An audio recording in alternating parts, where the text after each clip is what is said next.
Hi friends, welcome to Samriya channel. Shruthika சும் மேல இருக்கிற ஃப்ரெண்ட்ஷிப்பை வெறும் வார்த்தையால இல்லாம செயலாலையும் நிரூபிச்சிருக்காங்க. அதை பத்தின ஒரு சின்ன கிளிப்பிங் தான் இது. ஸ்ருதிகா அவங்களோட கேங்கோட உட்காந்து பேசிட்டு இருக்காங்க. அப்போ அவங்களோட ஃபீலிங்ஸ் எக்ஸ்பிரஸ் பண்றாங்க. சும் மேல அவங்களுக்கு இருக்கிற ஒரு பாசம் வந்து அவங்க அர்ஜுன் மேல வச்சிருக்கிற பாசத்துக்கு இணையானதுன்ற மாதிரி சொல்லிட்டு இருக்காங்க.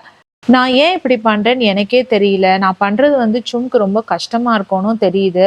நான் வந்து அவளுக்கு மண்டைய போட்டு கொடையிறேன்னும் தெரியுது அப்படின்னு சொல்றாங்க. அப்போ கரண் சொல்றாரு, நீ அவ மண்டைய மட்டும் கொடையில எல்லாரும் மண்டையும் கொடையிற அப்படின்னு கிண்டலா சொல்றாரு. இந்த நேரத்துல ஷில்பா மேமா உங்க ஃப்ரெண்ட்ஷிப்பை பத்தி இன்னும் கிளியரா பேசலாம்னு சொல்லிட்டு, ஸ்ருதிகா நீ ஒரு எக்ஸ்ட்ரோவர்ட், நீ எல்லார்கிட்டயும் வந்து நல்லா பேசுவ, எல்லாரோடையும் உட்காந்து நல்லா சிரிப்ப. ஆனா சும் அப்படி கிடையாது. அவங்களுக்கு ரொம்ப பிடிச்ச ஆளுங்களோட மட்டும்தான் உட்காந்து பேசுவாங்க, சிரிப்பாங்க. நீங்க 2 பேரும் எக்ஸ்ட்ரீம் டிஃப்ரெண்ட் கேரக்டர்ஸ்ன்றதுனால தான் நீங்க 2 பேரும் ரொம்ப க்ளோஸா ஃப்ரெண்ட்ஸா இருக்கீங்க போல இருக்குன்ற மாதிரி ஷில்பா மேம் சொல்றாங்க. அது இல்லாம சும்முக்கு ஸ்ருதிகா யாருக்கிட்ட பேசிட்டு இருந்தாலும் பிரச்சனை கிடையாது. ஏன்னா நைட் வந்து அவ என் கூட படுத்து என் கூட பேசுவான்ற நம்பிக்கை சும்க்கு எப்பவுமே இருக்கு. ஆனா ஸ்ருதிகாக்கு அப்படி கிடையாது. எப்பவுமே சும் வந்து நம்ம கூடவே இருக்கணும் அப்படின்னு நினைக்கிற ஒரு பர்சன் அப்படின்ற மாதிரி ஷில்பா மேம் சொல்றாங்க. அதுக்கு ஸ்ருதிகா இல்ல நான் அப்படி சொல்ல வரல, என்கிட்டயே அவங்க இருக்கணும்னு நான் எதிர்பார்க்கல. அவங்க யாரோடனாலும் இருக்கலாம். நான் தனியா கூட உட்காந்துப்பேன், வேற யாரோடையாவது பேசிப்பேன். ஆனா எனக்கு எப்போ ப்ராப்ளம் வருதுன்னா, சும்முக்கு என்னை விட ஒருத்தரை ரொம்ப பிடிக்குது அப்படின்னா அதுதான் வந்து எனக்கு பெரிய பிரச்சனையா இருக்கு. அப்போதான் எனக்கு ரொம்ப பொறாமையா இருக்கு. அப்படி ஸ்ருதிகா சொல்லிட்டு இருக்கும் பொழுதே கரண் கையை தூக்குறாரு. அப்ப ஸ்ருதிகா சொல்றாங்க, சும் சொல்லட்டும் உங்களை அவங்களுக்கு ரொம்ப பிடிக்கும்னு, நீங்களா சொல்லிக்காதீங்க அப்படின்னு சொல்றாங்க.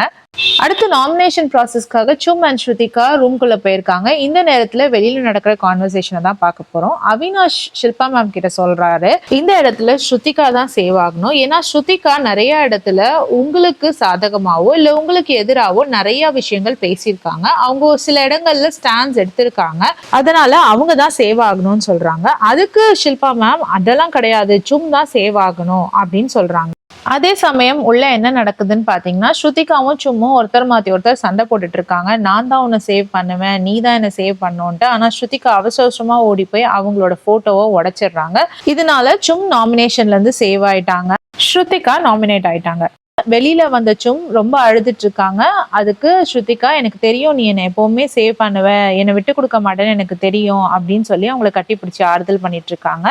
அப்போ அவினாஷ் யாரு சேவ் ஆனான்னு கேட்கவும் ஸ்ருதிகா சும் சேவ் பண்ணிட்டேன் நானுன்னு சொல்றாங்க.